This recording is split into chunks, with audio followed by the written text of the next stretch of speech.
This room's brand new as of last year. We added it on, and it's named the Phones Room after our founder. And what's special about this room is certainly it's a beautiful room, but the real special part of it is it overlooks the first tee. So probably one of the nicest views of any first tee in the country. The other odd part about this is one of the things that the Phones family didn't like that happened to the club was that they put a pool in the 50s, and it's ironic now that the room dedicated to the family overlooks the pool as well. So there are still some Phones descendants in town, and every time they come here they make a comment about how ironic that is. Part of what we tried to do was, when we started the renovation of the club, was have a walking history of the club. So we start with our founder in the Phones Room, and then we basically want to have a walking tour of every championship that we've ever had, starting with the 1919, going to 27. So as you move throughout the clubhouse now, we're up through the early 1980s. So as you see, we have the 1919 U.S. Amateur and the winners. We have a little more Phones history. We have WC on the Walker Cup team in 22, the PGA Championship in 1922. You see Gene Sarazen and Mr. Phones. This is called History Hall.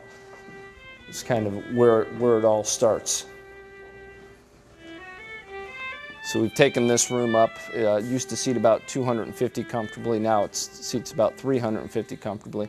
And this will be where the USJ has all their guests dining during the US Open.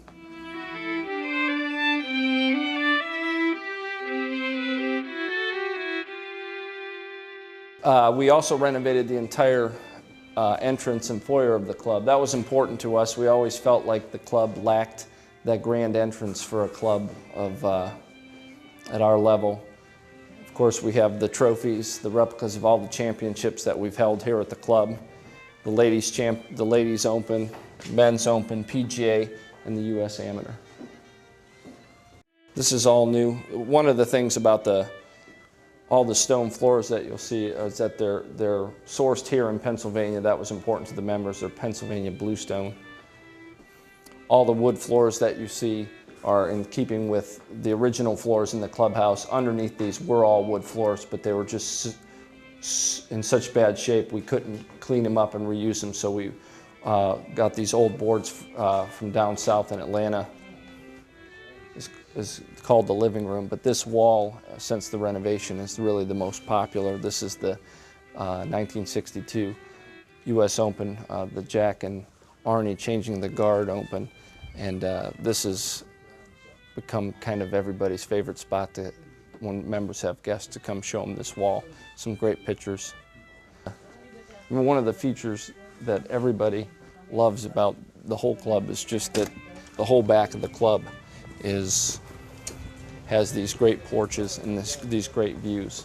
So we've renovated all these porches with the bluestone, and obviously the view from the ballroom all the way down to the dining room is pretty spectacular.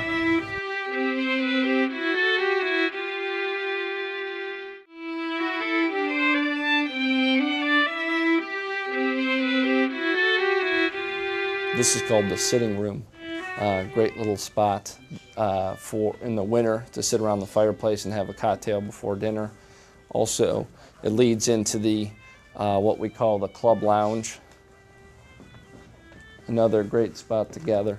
One of the things that's kind of neat about the club is our front desk sits in the middle of the club, because the original front entrance to the club is actually the back of the club now.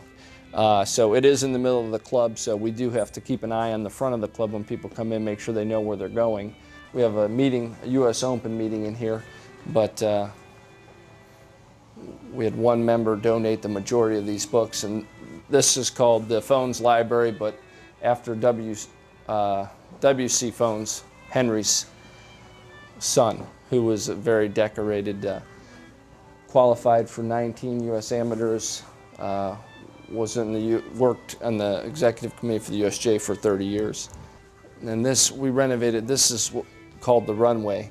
And we actually took this back to the original porch boards, floors, outdoor running mat, ceiling fans, outdoor coach lights.